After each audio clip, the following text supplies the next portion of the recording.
যে আল্লাহ তাআলা প্রত্যেক মানুষের হেদায়েতের জন্য, জান্নাতের পথ দেখাবার জন্য, জাহান্নাম থেকে বাঁচাবার জন্য সর্বযুগে সর্বকালে সবার জন্য দুইটি ব্যবস্থা আল্লাহ তাআলা রেখেছেন।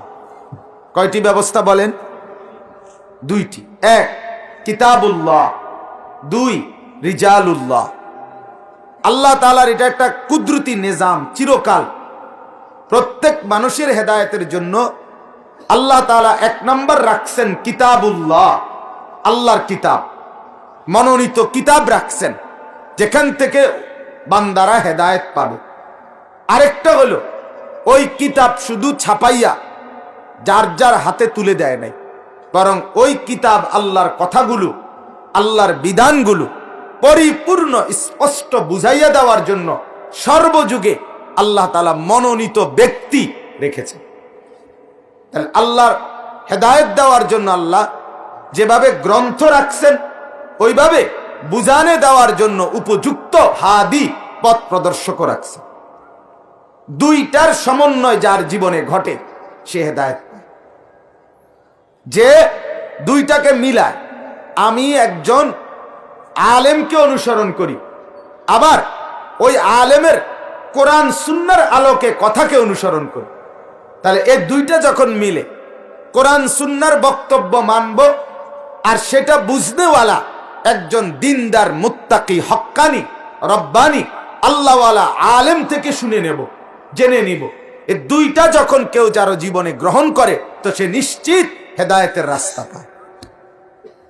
কারো কাছে বাংলা আছে, অনুবাদ আছে, কিতাব আছে, বই আছে, কিন্তু রাহবার নাই, পথ প্রদর্শক নাই, বুঝানেওয়ালা, বলে দেওয়ার মতো কারো অনুসরণ নাই, তাহলে সে নিশ্চিত কিতাব, কোরআন এবং পৃথিবীর সমস্ত হাদিসের কিতাবের বাংলা অনুবাদও যদি তার কাছে থাকে, সে নিজে নিজে পড়ে, সে বহুত শিক্ষিত, সব বাংলা পড়তে পারুক, সব বুঝুক, কিন্তু এরপরেও নিশ্চিত সে হেদায়েত পাবে না,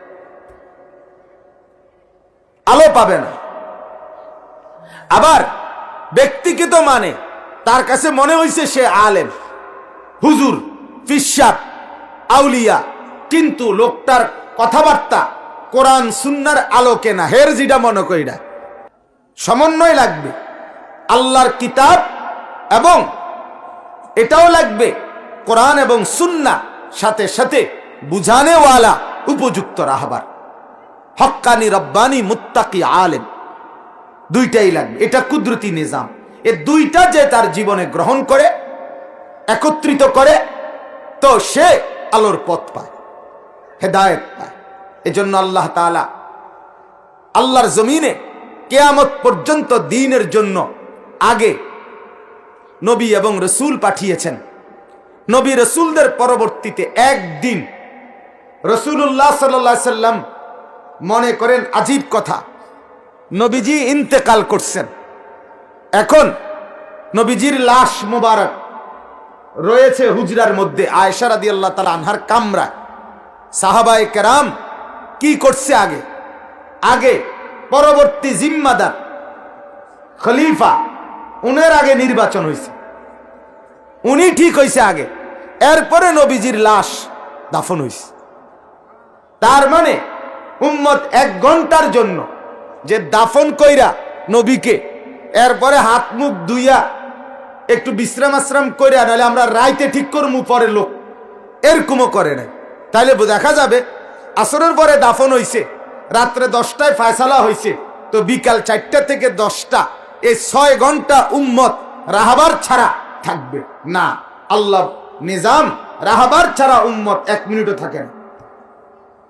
এই জন্য আগে খলিফা নির্বাচন হয়েছে, আগে আবু বকর সিদ্দিকের ফয়সালা হয়েছে, এরপরে সাহাবায়ে কেরাম সিদ্ধান্তে বসছে আবু বকর সিদ্দিক সহ নবীজি সাল্লাল্লাহু আলাইহি সাল্লামের কাফন পড়াবে কে, গোসল করাবে কে, দাফন হবে কিভাবে, জানাজা হবে কিভাবে, ইত্যাদি ইত্যাদি বিষয় সবকিছু পরে হয়েছে।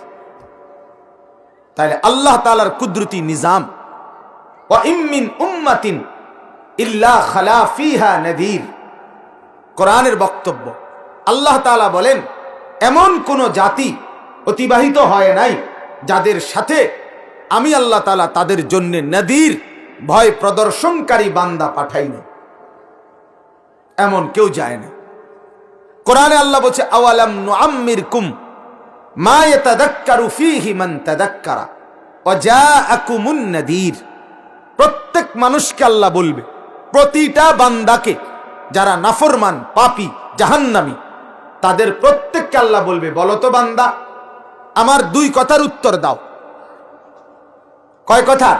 দুই কথার। এক, তোমাকে কি আমি জাহান্নাম থেকে বাঁচার মতো, আমল করার মতো উপযুক্ত হায়াত সময় দেই নাই? এই হলো উত্তর দাও।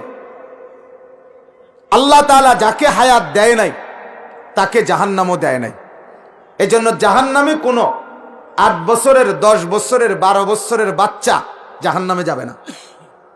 তে দুষ্টমি করতে করতে যদি পৃথিবী আলগি দিয়ে লায়, এরপরও তারা জাহান্নামে দিবে না।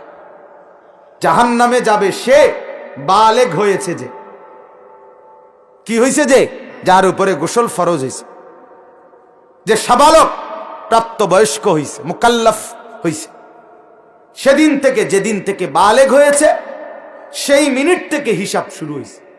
এরপরে যাকে আল্লাহ হায়াত দিছে যদ্দুর, হিসাবও নিচ্ছে অদ্দুর। আপনার চাচার 60 বছর, আপনি বাচ্চেন 30 বছর, আপনার হিসাবে এদ্দুরে, যেদ্দুর বাচ্চি আমি এদ্দুর। তো আল্লাহ বলেন, বলো তো বান্দা, যেটুকুর কারণে তোমারে জাহান্নাম দিলাম, শাস্তি দিচ্ছি, তুমি কও অতটুকু নেক করার মতো সুযোগ তোমাকে আমি দেই নাই? এটা একটা প্রশ্ন। আরেকটা হলো ওয়া জাআকুমুন নাযীর। আল্লাহ তাআলা বলবেন, বলো তো বান্দা, এই যে জাহান্নাম আজ আসলা, এই যে শাস্তির মুখোমুখি হইলা, এটার মুখোমুখি যে তুমি হইবা, তোমাকে যে জাহান্নামের আগুন ভোগ করতে হবে, তুমি যে আল্লাহর শাস্তির মুখোমুখি হইবা, এই ভয় তোমারে কি কেউ দেখায় নাই? আমি কি তোমার কাছে এমন কাউকে পাঠাই নাই? কোনদিন কোন ইমাম, আলেম, ওলামা, আইম্মা, মুহাদ্দিস, ফুকাহা, আউলিয়া, বুজুর্গ চোখের পানি ফেলে মনের আবেগে জুমার বয়ানে, এরকম ওয়াজে, খানকায়, মাহফিলে, দাওয়াত ও তাবলীগের মেহনতে কোনোভাবেই কি তোমার কানে পৌঁছে নাই জাহান্নামের আযাবের কথা? কথা বলেন না। আপনারা জাহান্নামের নাম শুনেন নাই, এটা কে এমন ভাগ্যবান যে আমি জীবনে শুনি নাই যে জাহান্নাম বলতে কিছু আছে, শাস্তি হবে? এটা ভাগ্যবান কে? হাত উঠান তো, যে আপনি শুনেন নাই। কথা বলেন না। আছেন কেউ? নাই। একেবারে নাবালক বাচ্চা হইতে পারে, ওই যেতে হইয়া লাইছে, এরকম কেউ হইতে পারে।